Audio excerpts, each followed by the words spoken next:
Vous pouvez rentrer dans le mental de quelqu'un, par exemple au moment où il s'endort, vous lui injectez une phrase, il croit l'avoir pensée lui-même. Imaginez que vous avez des pensées qui ne peuvent ne pas être issues de votre production intellectuelle.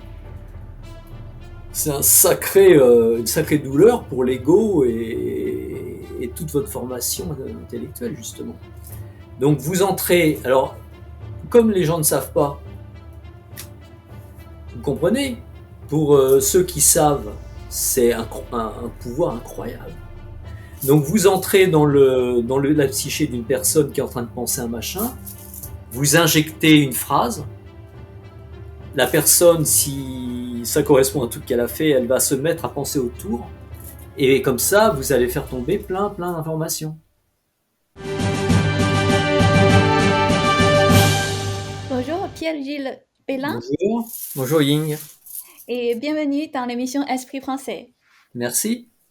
Et est-ce que tout d'abord vous pouvez vous présenter pour nos publics qui ne vous connaissent pas? Oui, alors je suis né en 1962. J'ai fait l'Institut d'études politiques de Paris, puis ensuite un troisième cycle de banque finance. J'ai commencé ma carrière en fait plutôt dans la communication, notamment la communication financière de sociétés du CAC 40, dont j'étais conseil en fait au moment de la dématérialisation des marchés financiers. Puis ensuite, je me suis orienté davantage vers l'édition. J'ai travaillé pendant 7 années chez Gallimard comme éditeur.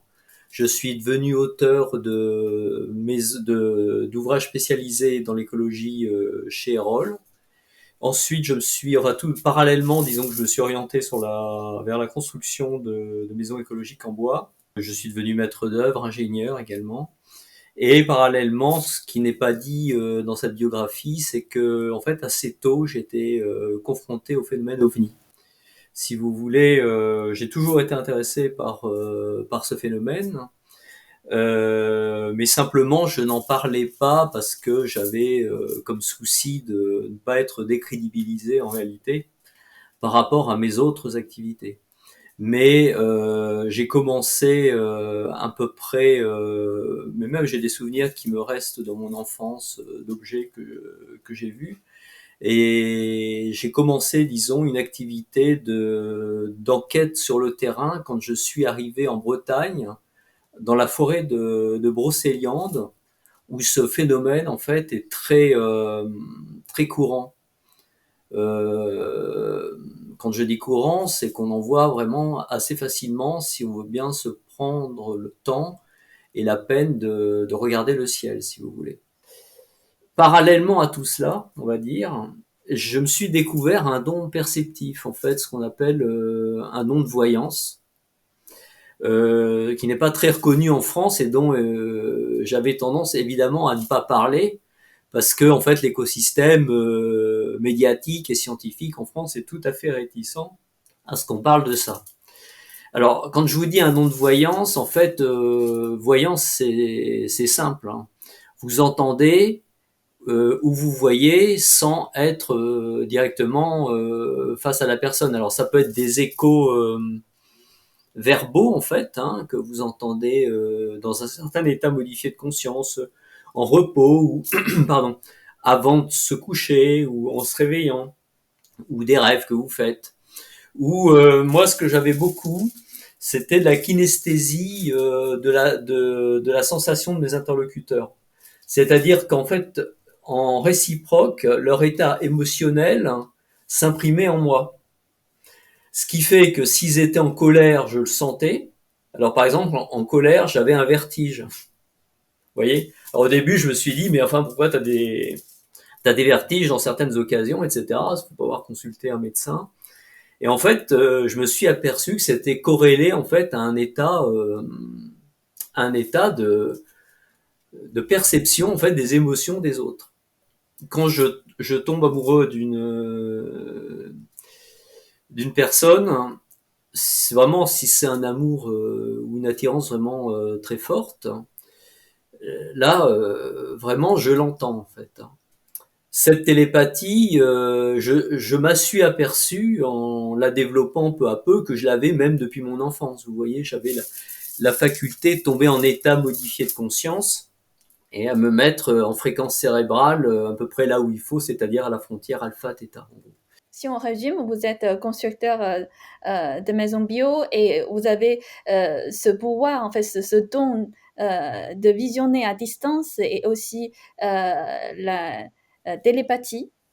Et aussi, je sais que vous avez l'occasion de travailler avec l'armée, la DGSE, de manière périphérique au sujet justement des ovnis.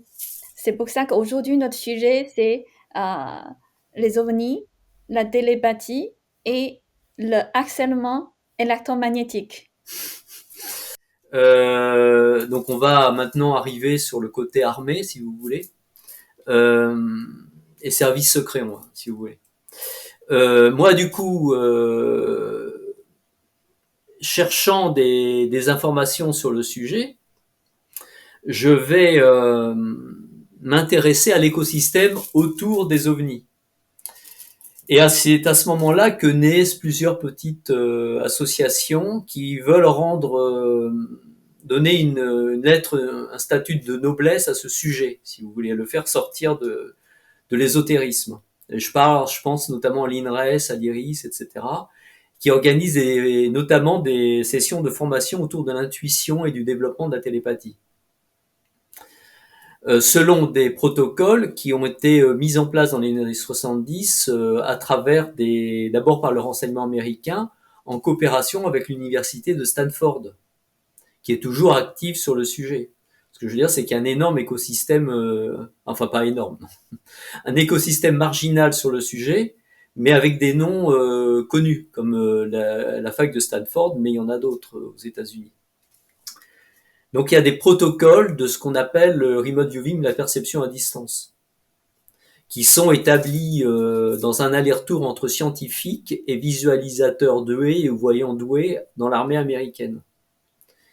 Et moi, et c'était pas intégré dans la chaîne de renseignement à la française.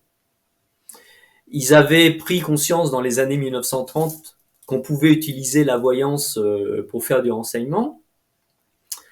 D'autant, et puis après guerre, il y avait aussi beaucoup de policiers des renseignements généraux qui suivaient le milieu ésotérique et qui, par goût, par intérêt, parce que quand vous choisissez votre affectation aux renseignements généraux, vous allez plutôt vers des trucs qui vous intéressent déjà culturellement.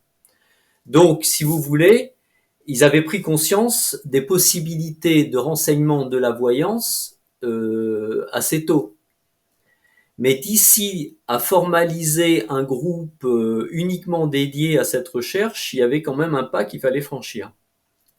Et ce pas, il a été franchi assez précocement aux États-Unis dans les années 1970 par la création d'un groupe qui s'appelait Stargate, qui a eu des diverticules, des noms un petit peu différents. Moi, je rentre dans cet écosystème à la française et sans m'en rendre compte, je commence à croiser pas mal d'espions, de gens du renseignement qui s'intéressent en fait au sujet. Et il y a une espèce de climax à tout ça qui, en 2011, il y a une partie des espions américains, et même le plus génial d'entre eux, qui s'appelle Joseph McMoneagle, qui débarquent. Alors les espions américains de Stargate ou liés à Stargate, qui a continué en fait après 1995 malgré ce qui a été dit, débarquent en groupe de 3-4 avec un ufologue très très connu qui s'appelle Jacques Vallée, très connu, reconnu, et lui un scientifique d'origine, avec un gars avec une œuvre énorme de travail sur le terrain. C'est pas un compilateur de livres. Et là, il nous enseigne la perception à distance. Et puis là, il y avait plein d'espions de la DGSE. Et ça faisait beaucoup pour eux parce qu'ils comprenaient pas trop pourquoi j'enquêtais sur le terrain en fait en Brocéliande autour du camp de Saint-Cyr. Ils comprenaient pas ce que je venais faire dans des symposiums où eux-mêmes ils étaient à titre de formation, sachant qu'à peu près dans les années 2010, ils ont créé en France un groupe de remote viewers ou de perceptifs pour le renseignement et dédié en grande partie à la quête de renseignements sur les ovnis. Parce que en fait, on s'était aperçu, quand on est dépourvu de préjugés, comme on l'est souvent dans l'enseignement, hein, et comme le sont certains scientifiques qui n'ont pas peur pour leur carrière, que les interactions entre les ovnis et les gens qui les voient se font souvent sur le mode télépathique et par des rêves souvent, etc. Donc à partir du moment où ils se faisaient sur le mode télépathique, vu qu'ils étaient suivis par des gens à l'heure actuelle, à ce moment-là, c'était plus les renseignements généraux, mais c'était la DCRI qui est devenue ensuite la DGSI, qui est contre-espionnage. Euh, eh bien, on allait tout simplement, il fallait se mettre sur le mode télépathie pour étudier les témoins, essayer d'en faire venir certains, essayer d'avoir des informations sur un phénomène qu'on ne comprenait pas, qu'on, dont, on, dont on connaissait l'ampleur, mais qu'on ne comprenait pas. Donc, c'est à ce moment-là que moi, je commence à être sollicité pour un recrutement, en fait. Donc, on en est. Alors après, il y a toute une autre série. On est en 2013. Il y a toute une série d'incidents vraiment très très curieux qui se produisent. Et finalement, je vais accepter de travailler en session avec eux, mais ça va se faire d'une manière, comme vous disiez tout à l'heure, vous en périphérie. C'est-à-dire qu'en fait, vous pouvez tout à fait organiser une session télépathique. Alors, il faut expliquer comment fonctionne le truc. Vous avez, quand votre télépathie tout seul, même si vous êtes un peu doué, moi je considère que je suis un peu doué, mais il y a des gens qui sont beaucoup plus doués que moi, vous n'êtes pas forcé. Le mieux, c'est de se mettre en groupe. Quand vous êtes en groupe de petits télépathes surdoués, vous pouvez faire ce que vous voulez. C'est-à-dire que si vous voulez avoir des conversations à distance avec un autre télépathe, vous pouvez le faire. C'est bien plus, c'est encore plus intégrant qu'une conversation comme celle qu'on a en vis-à-vis. Parce que vous êtes à la fois dans la parole, dans l'audition, mais aussi dans la perception de l'émotion de votre interlocuteur. C'est très complet en fait. C'est beaucoup plus complet que nos modes d'échange actuels. Mais le mieux, c'est d'être en groupe, parce qu'il y a une espèce d'émulation globale qui se produit, et les uns voient des trucs que vous voyez pas. Enfin bon, et c'est absolument hallucinant d'être plongé dans une session comme ça. Ça vous donne une ouverture qui est c'est comme si vous entriez comment dire la maison des merveilles dans Alice, quoi, dans l'univers d'Alice. Enfin, vous ouvrez un arbre et Mhm. sous cet arbre il y a un univers complet. C'est ça, hein, la télépathie en groupe. C'est un truc mais fusionnel, interactif. C'est énorme en fait. Mhm. Est-ce que le service du renseignement, il recrute justement des personnes qui ont ces capacités, cette capacité de la télépathie donc, il recrute ces personnes comme vous, en fait, mais pour des missions spéciales comme OVNI ou d'autres, c'est ça? Alors, on considère qu'il y a à peu près 1% des gens qui ont vraiment des dons exceptionnels. Donc, si vous rapportez 1% à 200 000 personnes dans l'armée, ça fait à peu près 2000 personnes qui sont recrutables dans l'armée. D'autant plus que souvent dans les forces spéciales, parce que c'est devenu maintenant sous l'acronyme force spéciale. Mais souvent dans les forces spéciales, vous avez des gens qui font beaucoup d'arts martiaux et qui sont très très à l'affût de leur intuition, de leur énergie. Ce qu'il faut voir, c'est que le que la culture, euh, c'est quand même un mélange de techniques à l'occidental. Donc il y a médicaments, etc., mais voire des casques un petit peu d'amplification cérébrale. On utilise les micro-ondes pour stimuler les zones en fait de la perception. Donc il y a une armature technique hein, derrière. Et puis souvent, c'est des gens qui ont la vision opérationnelle qu'ils ont de leur métier est très proche en fait du zen ou de l'acupuncture ou des énergies un petit peu vues à la manière orientale. Si vous voulez, ils font une synthèse un petit peu de tout ça. Ce qui ne facilite pas, quand on en parle à l'extérieur, la crédibilisation de vos propos, évidemment, parce que la médecine occidentale et la science occidentale se sont créées par une expérience matérielle et la mesure. Mais il faut oublier, il faut dépasser ça, parce qu'en fait, de la mesure, ils en font aussi, si vous voulez. Donc ils ont dépassé ces espèces de clivages, de pseudo-clivages. Mhm. Et est-ce que ce que eux ils veulent que vous fassiez, c'est l'espionnage télépathique? Alors eux, oui. Alors eux, ils considèrent en fait, je sais pas, à tort ou à raison, parce que moi, je suis attaché à la preuve. Ils considèrent en fait à ce moment-là que j'ai une interaction avec un personnage dans le monde entre guillemets ovniesque.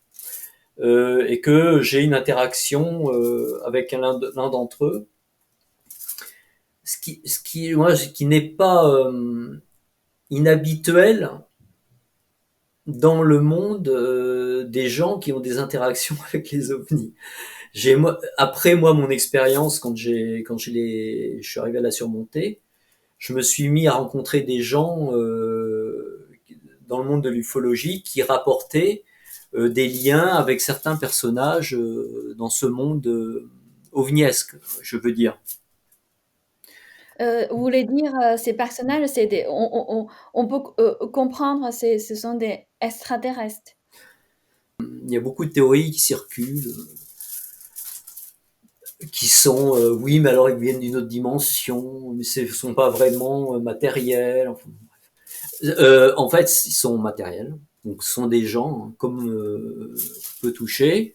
Il n'y a pas, semble-t-il, de fossé biologique entre nous et eux, en ce sens où ils n'ont pas des virus qui nous transmettraient ou qu'on leur transmettrait qui posent problème. Et des corps ont été récupérés et disséqués.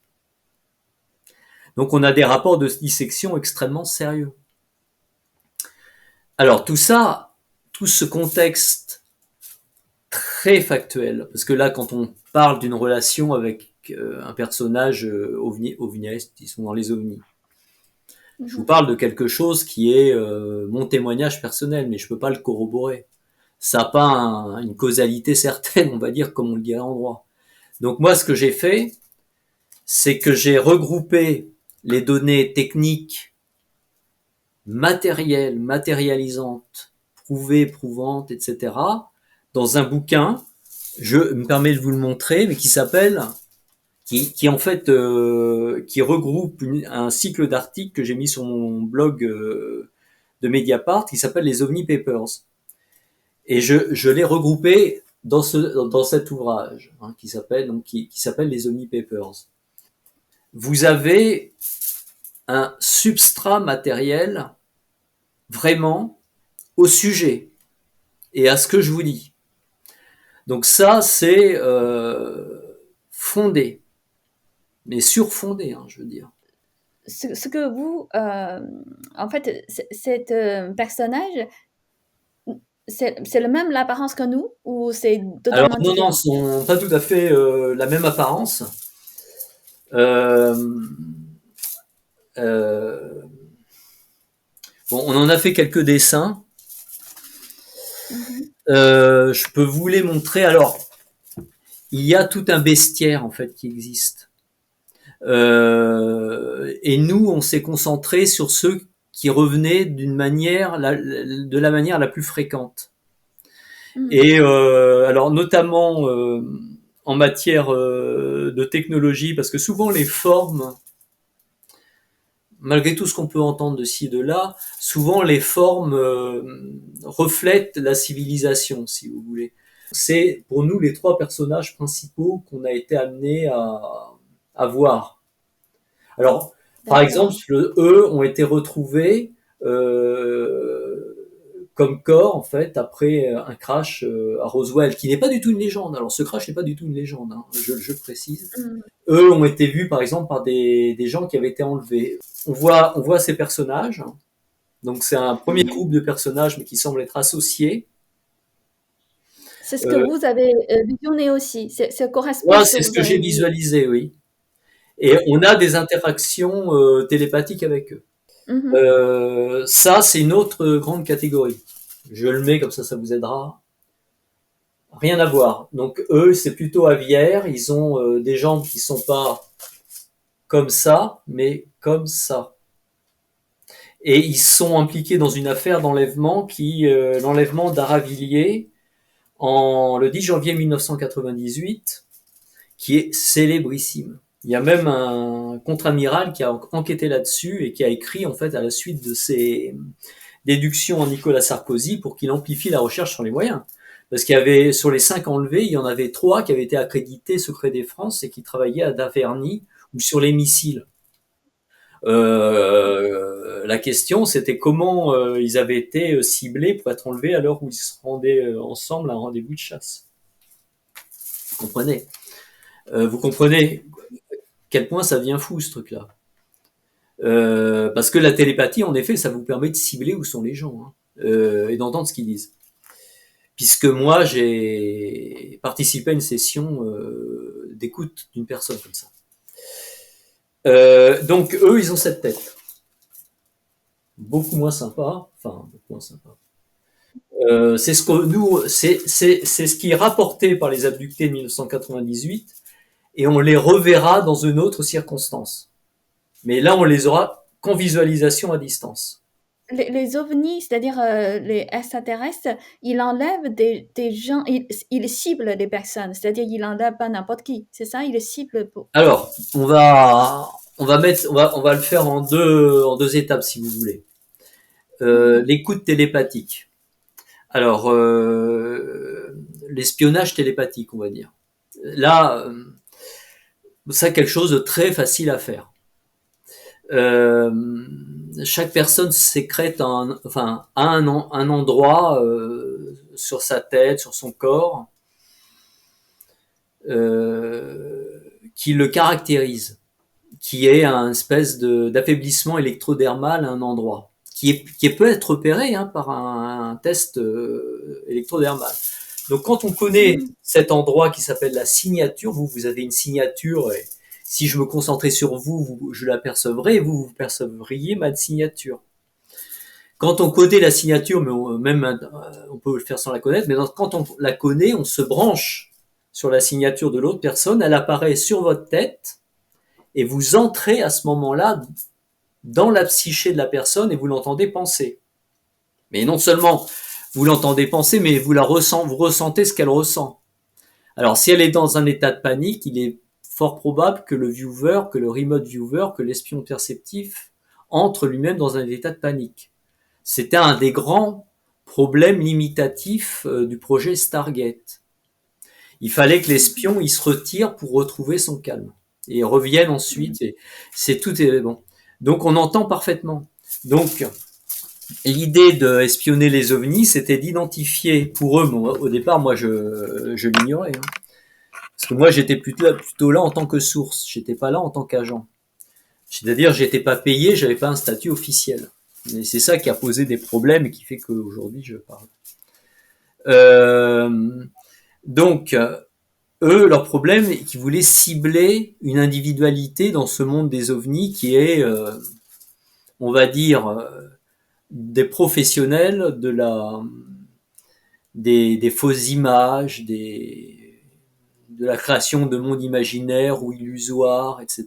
Parce que Quand c'est comme dans Inception, quand vous êtes à des niveaux de télépathie très très grands, vous êtes capable de faire plein de choses. Donc eux, il fallait eux, ils voulaient quelqu'un à cibler, et ciblant cette personne, ils voulaient remonter, faire retomber de la technologie. C'était le but. Donc en fait, ils, Vous voulez dire, c'est pour récupérer, la technologie des extraterrestres, voilà, des de ovnis? ce que vous appelez les extraterrestres.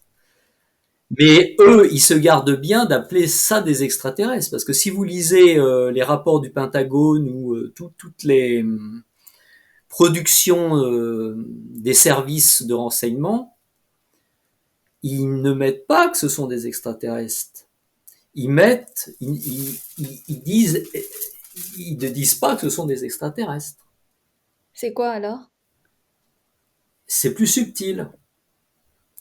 Il y a des extraterrestres, mais il y en a qui habitent le système solaire, si vous voulez. Euh, Mmh mh. il faut bien comprendre. Il faut changer son point de vue en fait. Il faut comprendre qu'il y a beaucoup de ces personnes qui, d'après ce qu'on a trouvé, habitent le système solaire de manière générale. En raison de la densité et du nombre d'engins, on a dû se ranger à la conclusion qui était la plus simple, c'est-à-dire qu'ils avaient des implantations souterraines et c'est certainement en dessous du camp de Saint-Cyr, Côte-Quidan. Disons que c'est pas la vision la plus simple à accepter, hein, parce que moi, je dois dire, j'ai mis longtemps à accepter même que culturellement ce soit possible, mais on avait des views, des visions perceptives en groupe de cavernes habitées, enfin d'immenses cavernes habitées, d'immenses cieux souterrains habités. Euh, Sachant qu'après, il fallait valider ça. Ce que je veux bien faire comprendre aux gens, c'est que le maillon voyance ou le maillon perception à distance ou le maillon télépathie dans l'enseignement, ce n'est qu'un maillon de la chaîne du renseignement global. Ce qu'il faut jamais oublier que les gens du renseignement, ce sont des policiers finalement, des policiers dans l'illégalité le plus souvent, mais des policiers. Donc ils veulent être dans la causalité juridique en fait, quelque chose le plus proche possible de la causalité juridique, et ne serait-ce que parce qu'ils veulent faire remonter des informations valides aux décideurs politiques, il faut qu'ils confirment. Donc ce qu'on fait souvent, c'est que quand on a une perception intuitive, on la donne à des aviateurs ou des radaristes qui vont essayer de la confirmer. Si on pense qu'il y a une cavité, on mettra des sismographes et on fera exploser une charge qui va renvoyer des ondes sismiques qui va montrer si oui ou non il n'y a pas une cavité. Dans les endroits qui sont riches en ovnis, on va faire circuler une flotte comme au large de San Catalina par exemple en Californie. On va faire circuler toute une flotte entière avec des bombes nucléaires à bord pour faire sortir les ovnis. Parce que quand les ovnis, il y a de la bombe nucléaire, ils sortent, ils viennent. C'est l'affolement, si vous voulez, pour eux. Et après, on va voir, ils vont sortir de l'eau. Alors, ça, c'est documenté par les rapports du Pentagone. Hein. Je suis pas en train de vous dire, oh oui, mais attendez, ils sortent de l'eau, etc. Non, les engins sortent de l'eau, ils rentrent, ils partent vers les étoiles, ils reviennent. Enfin, ils font des virages à angle droit qui sont théoriquement impossibles. Bon, enfin bref. Donc tout ça, c'est partout. C'est en source ouverte. Il suffit de les utiliser.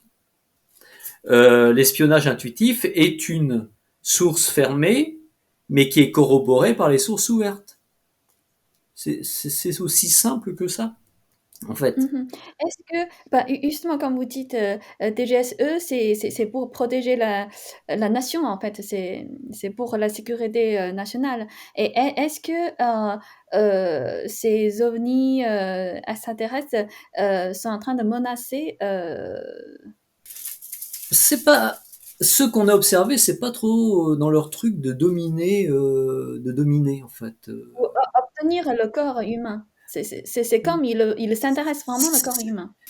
Leur truc, je crois que c'est de modifier les génomes et de contribuer à une accélération évolutive. D'après moi, ce que j'ai entendu, mais alors là, c'est improuvable, il serait arrivé depuis 40-50 000 ans, parce qu'ils fuyaient une guerre, ils se seraient planqués en fait dans ce système solaire. C'était l'idée, et parce que il y a quand même quelque chose quand même qui est troublant, hein, c'est que quand on cherche des voies dans le système solaire, par rayonnement électromagnétique, enfin tout est silencieux. Et maintenant qu'on a l'idée des planètes habitables, même style Terre, hein, tout est silencieux. Alors, allez, excusez-moi, mais à partir du moment où vous avez un engin volant, vous avez toujours de l'électricité. Donc vous allez toujours tomber sur une émission radioélectrique. Vous allez toujours fonder votre économie, vous allez l'essayer dans le spectre électromagnétique. Toute civilisation industrielle va vouloir émettre des ondes radio. Pourquoi depuis un demi-siècle, le SETI, dont le fondateur est mort en fait récemment, n'ont pas capté de signaux, sauf un machin qu'ils ont appelé Waouh. Pourquoi en fait ce silence de l'univers? C'est curieux. Donc nous, on a dans la perception à distance et la télépathie, on est parti sur l'idée que cette civilisation dont je vous parle, pas les êtres aviaires, hein, avec les gigantesques, avec un bec d'aigle, mais avait eu une catastrophe en fait planétaire qui a fait qu'ils avaient quitté l'endroit où ils étaient pour se planquer, d'où les habitats souterrains. Et parce qu'on peut dire que, puisqu'on les a vus circuler sur Terre, dans les forêts, enfin, il y avait comme des témoignages comme ça, ils sont complètement intégrés à l'écosystème. En fait, ils sont pas incompatibles avec l'écosystème. Alors, autant c'est logique si vous êtes par exemple sur une lune de Jupiter de créer un habitat souterrain sous un océan par exemple d'eau liquide, parce que vous n'allez pas terraformer la planète, c'est beaucoup plus simple d'habiter, et c'est ce que nous on envisage hein, quand on envisage de coloniser, selon l'expression, Mars, etc. On envisage l'habitat souterrain très très vite, même qu'on peut pour la Lune, à cause du rayonnement solaire, des rayonnements solaires. Donc, par contre, c'est pas logique de faire de l'habitat souterrain sous terre alors que vous pourriez très bien marcher à l'air libre. Donc il y a tout de suite eu dès le départ une volonté de se rendre discret et pour pas être détruit. Et il y a quand même dans la voyance, même quand vous n'arrivez pas à prouver parce que vous n'avez pas de preuves, si vous avez des voyances convergentes de gens réputés, parfois voire décorés, etc., qui disent la même chose, vous avez quand même un début de confirmation. Or, il s'avère que ce qui est dit dans le livre Espions et télépathes, j'ai hacké les ovnis, donc qui reprend l'expérience dont je vous parle, enfin, dont je vous donne certains éléments. On était arrivé à l'idée qu'effectivement leur monde avait été détruit, qu'ils étaient partis et qu'ils s'étaient réfugiés dans le système solaire.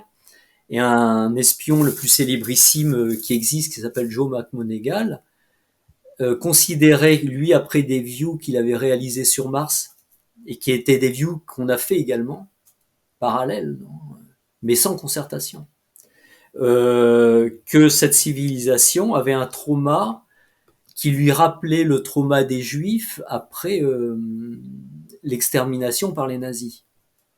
Et il disait parce qu'il faut être très très prudent quand vous avez ce genre de renseignement intuitif. Il disait le renseignement intuitif n'est pas confirmant en soi.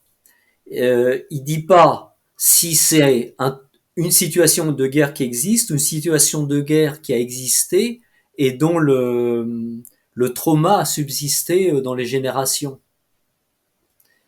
Mais nous, comme on a eu le même retour d'expérience, et que à ce moment-là, on est tombé sur cette autre catégorie d'êtres que après avoir, on a fini par appeler, enfin que moi j'ai fini par appeler les Blackbirds,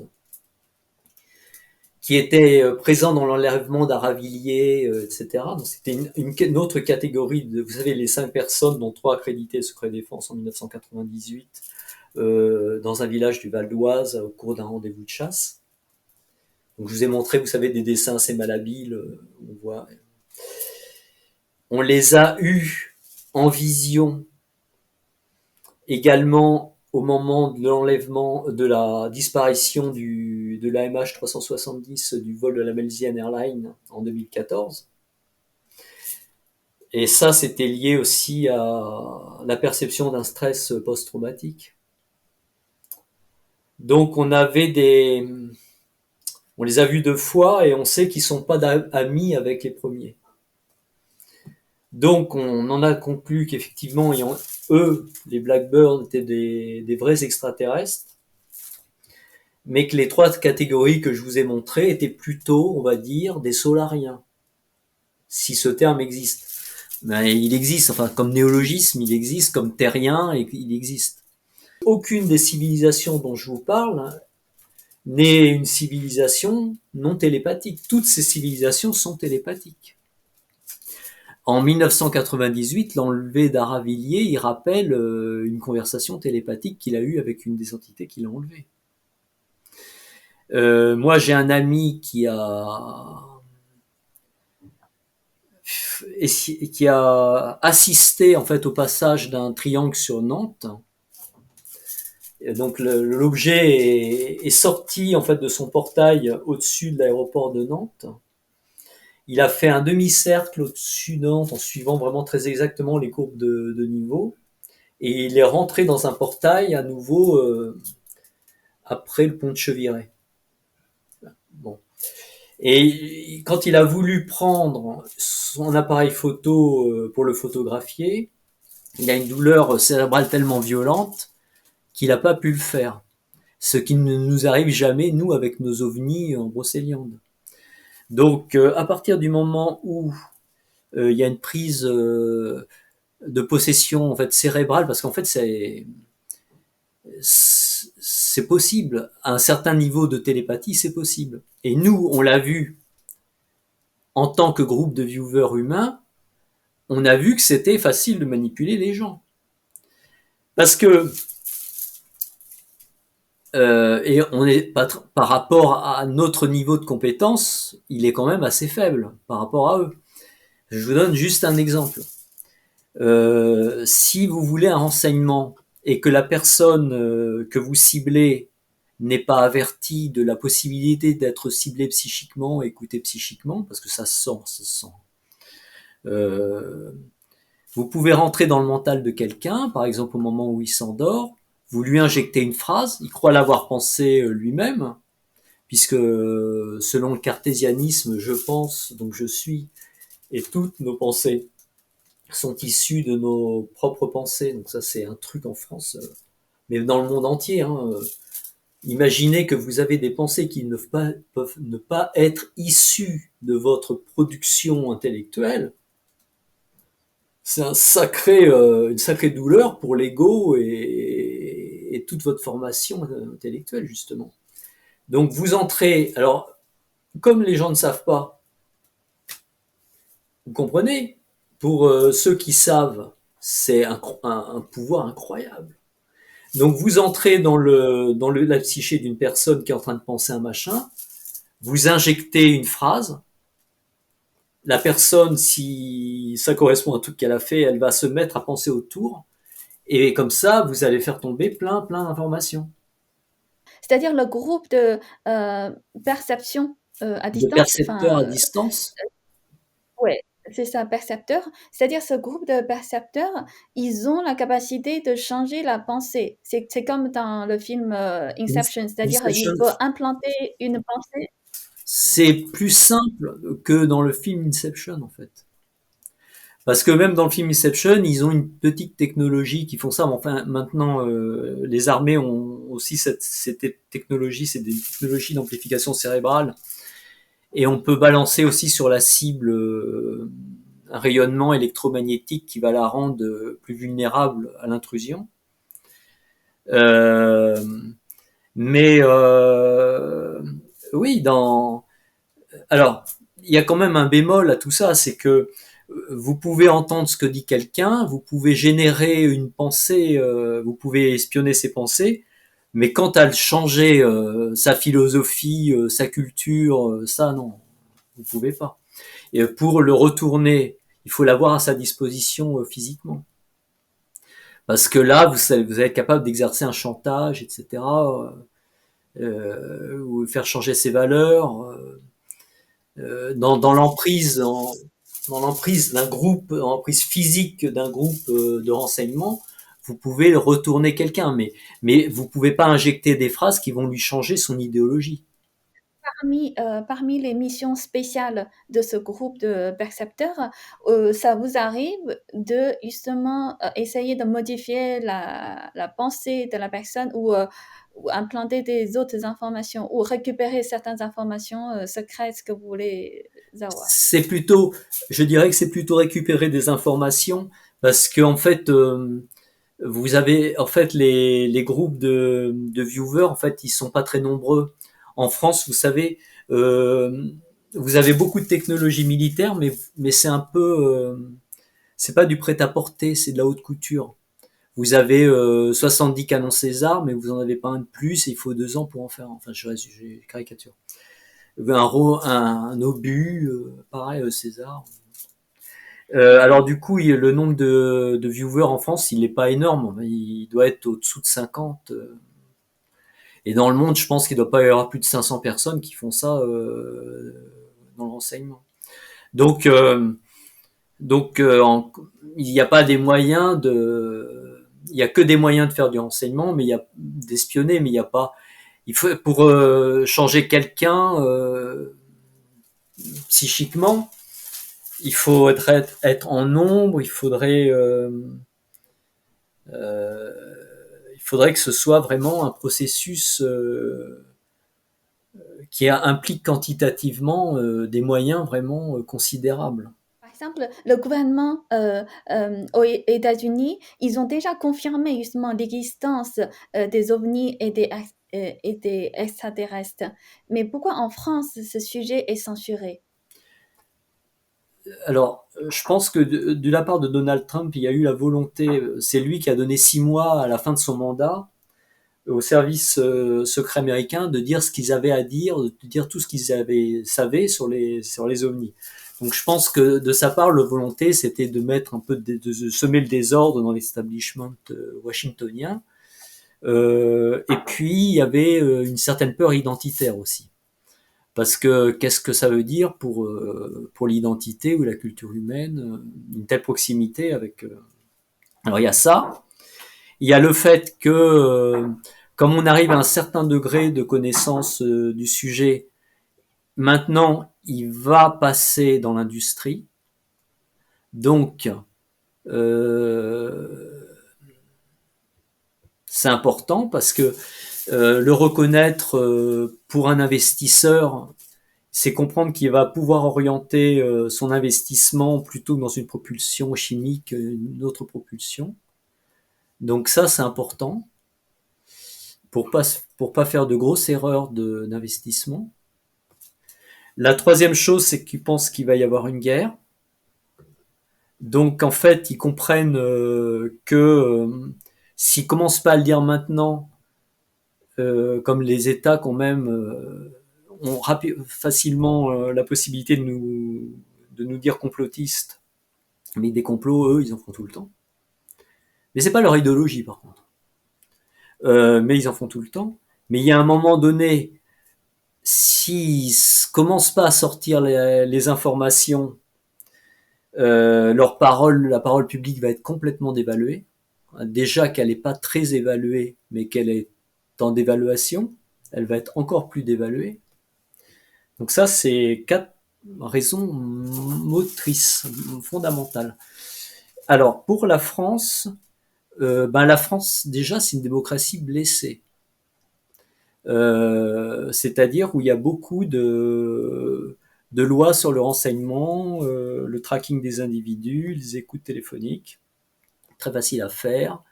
Le secret défense a été étendu même aux aspects sanitaires et pourquoi pas à la crise énergétique et à la décision de mettre des panneaux solaires sur les maisons, par exemple. Nous, on a une personnalité comme président, en fait, qui a des traits pervers narcissiques qui sont, pour certains, évidents. Le moins qu'on puisse dire, c'est qu'il a un problème de compétence sociale. Et ça, c'est une de ses collaboratrices qui l'a dit dans un bouquin. Est-ce qu'il a tellement le souci du bien de ses concitoyens pour qui, je sais pas, est-ce qu'il est plutôt Pétain ou plutôt De Gaulle dans un conflit ouvert, est-ce qu'il serait plutôt Pétain ou il serait plutôt De Gaulle? Moi, j'ai l'impression que ce serait plutôt Pétain. Hein. Donc là, on tombe dans un truc militaire, opaque, etc. Le sujet est inquiétant parce que on va dire aux gens, maintenant, vous savez, il y a des bons extraterrestres, mais il y en a des mauvais aussi. Mais ah oui, mais déjà les bons, ils sont un peu inquiétants parce que culturellement, ils font de la télépathie. Ils vous inspirent des notions. Voyez un peu voyez ce que ça voudrait dire pour la société. Et les mauvais, Est-ce que le mauvais, là, qu'est-ce qu'il veut faire le mauvais? et les Il veut vraiment mauvais, détruire, c'est-à-dire utiliser leur haute technologie pour détruire l'homme? détruire l'homme en tant qu'idée, certainement, ouais. Les détruire l'humain en tant que personne, ouais, certainement. Toutes les dictatures veulent détruire l'homme en tant que personne. De toute façon, il y a, à partir du moment où vous voyez un objet qui vole, qui sort de nulle part, en sortant d'un portail, qui va à 10 000 km/h sans onde de choc, qui fait un angle droit qui est impossible, parce que ça veut dire que s'il fait un angle droit sans ralentir, il y a une infinité de jets, donc tout le monde, l'engin comme ses occupants devrait être broyé. Donc s'il n'est pas broyé, c'est qu'il a continué, il a utilisé une possibilité de la relativité générale qu'on ne maîtrise pas, donc avec beaucoup d'énergie, et qu'il n'emporte déjà pas son énergie. Donc déjà, vous êtes, comme scientifique, vous devez être ouvert à l'impossible, la constatation. Si vous ne faites pas ça, si vous n'avez pas ce geste scientifique de constater le réel, vous n'êtes pas un scientifique. C'est ça. Donc, à partir du moment où il y a des scientifiques qui sont assez ouverts, qui voient ça, ils savent que c'est possible, donc ils savent qu'il va falloir qu'on aille chercher au fond, dans l'application de la relativité générale, la chose qui fait qu'il y a un moteur gravitique qui nous permet de faire ça. Donc, comme vous avez de l'espace et du temps, vous avez de la gravité, vous avez du poids, vous avez de la densité, ça veut dire que l'objet, il peut augmenter sa densité.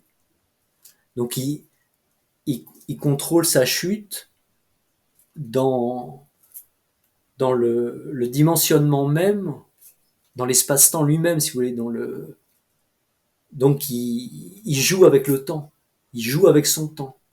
Il crée un moteur par compression. Tout moteur, c'est une compression. Donc lui, au lieu de comprimer des gaz, il comprime du temps. D'accord? En fait, c'est simple. Au lieu de maintenant remonter à l'équation qui montre ça, ça doit être rudement difficile, mais lui il comprime du temps. Donc ça veut dire aussi que les passagers, à l'intérieur, voient leur temps se dilater. C'est-à-dire que l'engin, pour vous, observateur extérieur, il tourne à angle droit, apparemment, sans ralentir, à 10 000 km/h, même plus. Mais pour ces passagers, le temps se dilate, donc ils accélèrent pas tant que ça. Ils font leur tournant bien tranquillement dans la relativité générale, et ils se représentent à angle droit, dans une trajectoire apparente pour l'observateur qui est resté dehors. Sauf qu'il s'est passé beaucoup plus de temps dans l'engin. Et ils n'ont pas été soumis à tant de G que ça. C'est simple. Mhm. En fait, les trucs qui semblent les plus compliqués, souvent, c'est les plus simples. Euh, je donne souvent l'exemple. Quand vous marchez dans l'air, vous avez une densité, vous, en tant que corps, vous avez une énergie potentielle en tant que corps, qui est bien supérieure à celle de la masse d'air que vous traversez. C'est pour ça que vous la traversez. C'est pareil pour l'eau, qui a de l'énergie potentielle, mais en piqué plus dense. Par contre, un mur, ça a beaucoup d'énergie potentielle et c'est très dense. Donc, comme votre densité est inférieure à celle du mur, vous pouvez pas traverser le mur. Mais qu'est-ce qui se passerait si vous pouviez modifier votre densité et à ce moment-là, vous passez dans le mur. Donc, du coup, ça vous pose aucun problème de développer des habitats souterrains sans qu'il y ait des tunnels. On est dans tous ces trucs-là, on est dans l'inconcevable.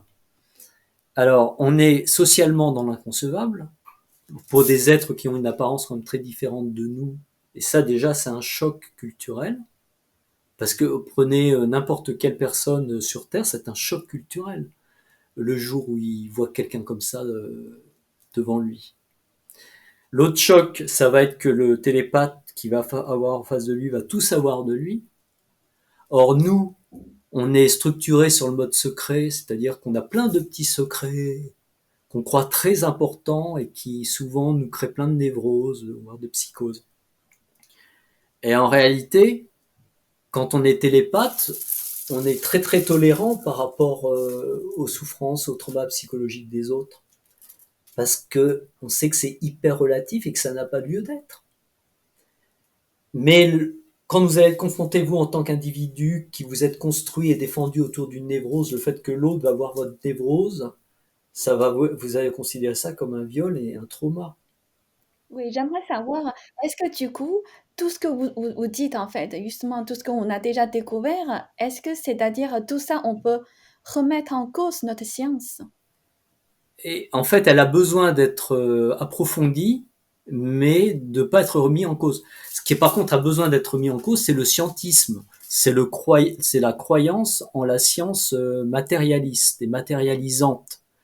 Et les a priori qui vont de cet environnement qui est soi-disant rationaliste, qui vont donc de la science, qui passe par les médias, et qui fait qu'on a un rendu final qui est lamentable euh, et qui nous empêche d'évoluer. Comment dire, c'est tellement vaste comme sujet que ceux qui sont actuellement à l'œuvre dans la divulgation US, ils disent bon, il faut pas être compliqué. On va dire aux gens qu'on observe des engins non humains. Et c'est tout, on va pas leur dire plus. Alors, publication, très bonne couverture média aux États-Unis, New York Times, mais d'autres hein, qui valident leurs sources. Ça passe en France, les mêmes articles. Donc les types ont le rapport du Pentagone. Donc les journalistes, ils vont faire un travail qui est même pas un travail d'enquête, qui est un travail de relecture, et même pas un travail de relecture, un travail de mauvaise relecture. Parce qu'ils savent déjà que les ovnis, ça n'existe pas. Ça devient, en fait, la divulgation, elle tombe dans une espèce de poteau noir culturel, et puis où les gens sont incompétents, pas curieux, vérifient pas leurs informations. Et quand on dit, parce que ça m'est arrivé, moi, bon, j'ai vérifié ceci, mais ça, je l'ai pas vérifié. Vous vous faites traiter de complotiste. Ça, c'est le mot à la mode. Terminé. Ça conclut le débat. Et si vous voulez sortir du débat, ah oui, mais attendez, secret défense. Ce qui se passe au-dessus du camp de Saint-Cyr, qui danse, et dedans surtout, c'est secret défense. Attention. Et puis alors, si vous dites oui, mais les ovnis existent, ah ben, la France a quand même bien avancé sur le sujet puisque nous avons le GEPAN, petite antenne du CNES qui est censée recenser les ovnis. Mais le GEPAN ne vous dit pas que c'est extraterrestre, donc ce ne sont pas des ovnis. Alors Jean-Pierre Petit, devenu le spécialiste du crachage méthodologique du GEPAN. Mais sauf que le GEPAN, d'abord, c'est pas parce que c'est pas extraterrestre que c'est pas des ovnis. Alors déjà, faut sortir de là. Mais en plus, le fondateur du GEPAN, Claude Poher, il m'a écrit que lui, il était convaincu que c'était extraterrestre. Donc en fait, que c'était des ovnis. Enfin bref. Donc en fait, en gros, le GEPAN conclut qu'il ne sait pas ce que c'est, que pour 3,5% des cas, il n'y a pas d'explication. Donc s'il n'y a pas d'explication, c'est qu'il n'y a rien. Et alors le problème au niveau global, c'est la dévaluation de la parole publique, c'est la dévaluation même de l'idée démocratique et républicaine, c'est antipatriote, c'est nous empêcher de nous préparer à quelque chose. Donc, ça va contre la charte même de l'environnement et même le principe de précaution, tout simplement. C'est nous mettre nos vies en péril, nos vies en tant que société en péril. Parce que s'il y a effectivement des composantes invasives, et il y a une composante invasive, c'est indéniable. Indéniable. On pourrait en reparler, mais c'est indéniable. Lesquels Ben, expliquez-moi pourquoi il y a autant de triangles noirs sur les villes et leurs banlieues la nuit. Qu'est-ce qu'ils viennent faire là? Et on en a recensé des milliers, en fait. Mais qu'est-ce qu'ils viennent faire là? Je veux dire, c'est pas du tourisme. Donc c'est quoi? Donc c'est pas une invasion. Ils étaient pas là il y a 100 ans. C'est stricto sensu, c'est une invasion. Puisqu'en fait, ils sont dans votre espace aérien, donc ils sont dans votre domaine territorial. Donc ils se foutent de votre souveraineté comme de l'an 40. Et surtout qu'ils ont été observés au-dessus de Lyon, mais un peu partout. Au-dessus de Lyon, qui est à côté du mont Verdun, qui est le centre de veille géospatiale. Donc ça veut dire que les gens du centre de veille géospatiale, ils savent très bien qu'ils sont là chaque nuit. Ben, on a au moins parlé d'un type d'extraterrestre qu'on retrouvera toujours contre nous et auteur et fauteur de troubles sociaux, parce qu'il y a intérêt dans cette théorie. Et on trouvera un autre type qui, lui, crée plutôt du lien dans cette théorie. Maintenant, ce qui fait qu'elle est plus ou moins une théorie, c'est ce qui va se passer maintenant. Moi, si vous voulez, je rapporte ça comme théorie. Je rapporte une pratique opérationnelle de la télépathie dans un groupe de renseignement. Une fois qu'on a compris cette pratique opérationnelle, ce qu'elle signifie au niveau biomédical, mais pas seulement au niveau information, on peut envisager ce que sont des civilisations non humaines qui, elles, ont développé leur télépathie à un point très fort, parce qu'elles ont développé leur encéphale à un point différent. Comme Homo sapiens, dans sa dernière version, a développé son encéphale à un point différent, avec un arrondi notamment, etc. enfin bon, il y a eu beaucoup de changements dans l'encéphale d'Homo sapiens au moment où la culture, la musique, les grottes peintes sont apparues. C'est aussi à peu près le moment où, semble-t-il, le chamanisme apparaît. Ou se développe, je sais pas. Peut-être que Néandertal, il faut pas dire qu'il était si con, etc. Mais en tout cas, avec Homo sapiens, tout ça a atteint un degré de précision, mais qui est sans équivalent. Regardez les dessins de taureaux dans la grotte de Cosquer, par exemple. Ils sont aussi bien que ce que ferait un dessinateur aujourd'hui. Aussi bien. Et quand on va dans cette grotte, en se mettant à certains points, on peut faire de la musique. On a toute la gamme sur les stalagmites et les stalactites, et plus les résonances en certains endroits. C'est des endroits qui vont vous ouvrir à la perception à distance. Imaginez, vous éteignez tout, vous laissez juste une petite lumière, ces grottes, et vous mettez un état modifié de conscience là-dedans. C'est des machines à connaissance. Vous voyez? Plus vous faites une décoction d'ayahuasca avant, et là vous allez visualiser la double hélice de l'ADN. Sauf que vous ne saurez pas que c'est la double hélice de l'ADN, et que vous allez, et ça va se retrouver en finale dans le cas du C des pharmacies aujourd'hui. Vous voyez, euh, tout ça, enfin, c'est vraiment l'aventure de la connaissance. Il y a, c'est très, moi, il exprime un langage secondaire, un langage tertiaire sous forme d'images, de métaphores, de perception, mais dessous, il y a un langage primaire. Et la réalité du monde ovni, elle est dans ce langage primaire. Mais pour comprendre ce langage primaire, il faut oublier en fait ce qu'on croit savoir en tant qu'humain. Parce qu'en tant qu'humain, on a été formaté par une approche, disons, bloquée de ce qu'est la science. On a oublié Descartes en disant qu'on était cartésien.